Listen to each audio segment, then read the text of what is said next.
Welcome back. This is going to be chapter 5 of the Jesus Storybook Bible by these wonderful people, Sally Lloyd Jones and Jago. But here is chapter 5.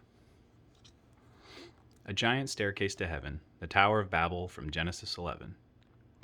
Noah and his family lived in the land, and his children had children, and those children had children. And those children had more children, and then those children had even more. Well, you get the picture. Until there were lots of people on the earth once more. Now, back then, everyone spoke exactly the same language.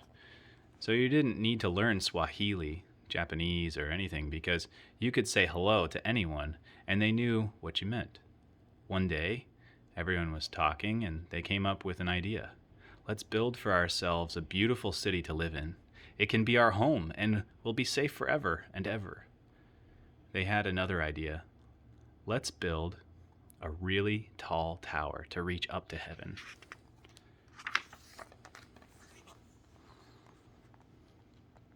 Yes, they said. We'll say, look at us up here, and everyone will look up at us, and we'll look down on them, and then we'll know we are something. We'll be like God. We'll be famous and safe and happy, and everything will be all right. So they got to work. Brick by brick, the tower grew higher and higher until it soared above the city, touching the sky. They built stairs in the tower to climb to the top. It was like a giant staircase to heaven. Look, they cheered. We're the ones. See what we can do with our very own hands. They were quite pleased with themselves, but God wasn't pleased with them. God could see what they were doing.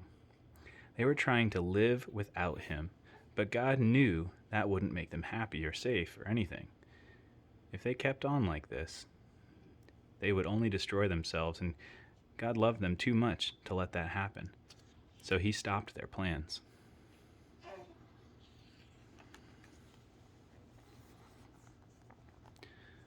One morning, they went to work as usual, but everything was different. Their words were all new and funny.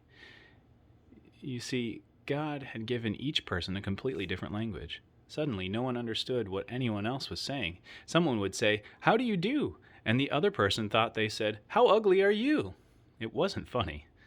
You can be saying something nice like, "Such a lovely morning," and get punched in the nose because they thought you said, "Hush up, you're boring." You couldn't even say pardon to check if you'd heard right because no one understood that word either. It wasn't easy to work together after that, as you can only imagine. People were always quarreling and fighting and getting in a dreadful muddle and becoming grumpier and grumpier until at last they were too cross to keep on building and just had to stop.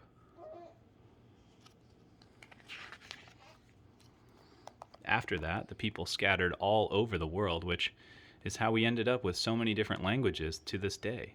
You see, God knew, however high they reached, however hard they tried, people could never get back to heaven by themselves.